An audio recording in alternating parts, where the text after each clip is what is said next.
For the last year and a half, I have been living at home with a father who was diagnosed with brain cancer. And it was in his left frontal lobe, and it left him eviscerated of language. It destroyed his executive capacities. Being the strongest out of my household, I was the one who had to be with him for showers, for bathroom. I shaved him. We became very physically intimate over the last year of his life, and he passed away last month.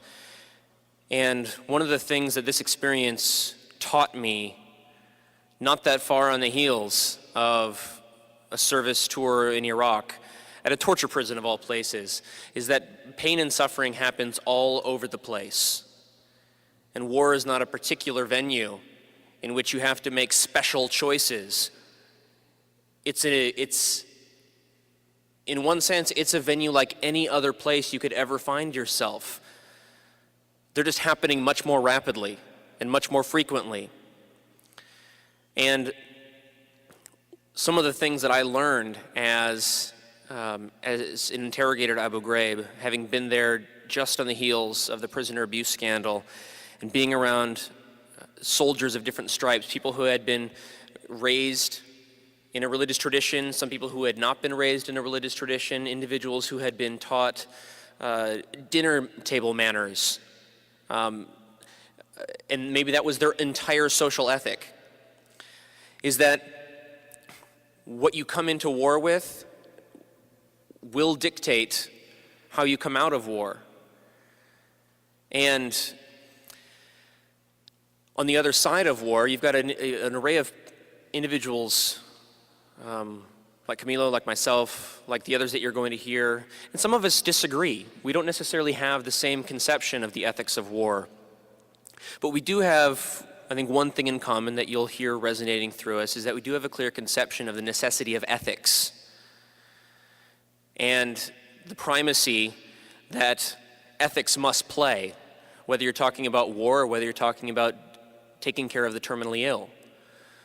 We must be profoundly concerned about the decisions that each of us make in times of great inconvenience, whether that inconvenience is putting on hold something in your personal life in order to care for someone else, or if that means dealing with the ill repute that you might get in your unit.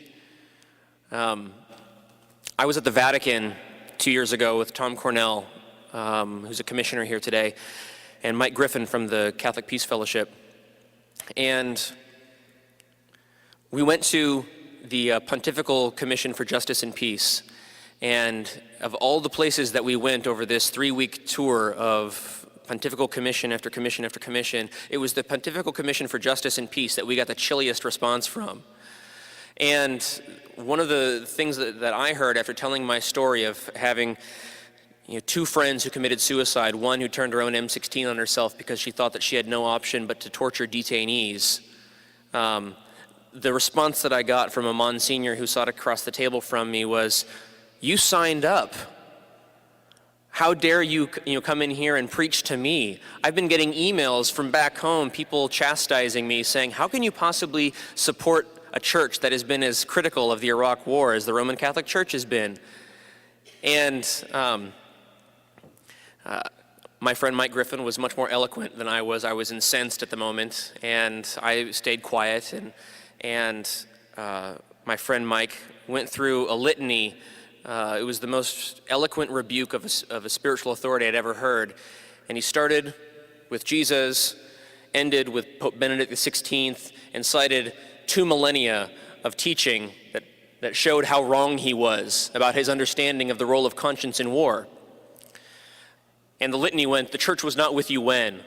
The church was not with you when Jesus spoke on a mount. The church was not with you when Francis de Liguori wrote on war, and he indicated that individuals who are aware that an unjust war is taking place, if they participate in the war and do not seek to extricate themselves from the situation, they should not even be allowed absolution in confession. That's the kind of heightened language that one doctor of the church uses to describe the primacy of conscience. And I think another thing that we need to talk about very briefly is, what is conscience? What does it even mean to have a conscience? And I think one thing that I learned in my experiences is that there is no such thing as a private conscience. Conscience is inherently social. It is inherently political. You cannot have a personal feeling about a state of affairs and keep it to yourself and call it conscience. In a sense, you're having a belief. The great situation from the film would be, it's not so much what you do, but the mentality with which you do it. I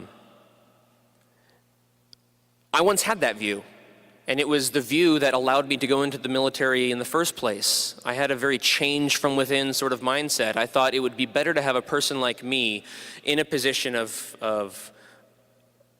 authority, of grave authority, like an interrogator, than to have somebody who just wants to drop bombs.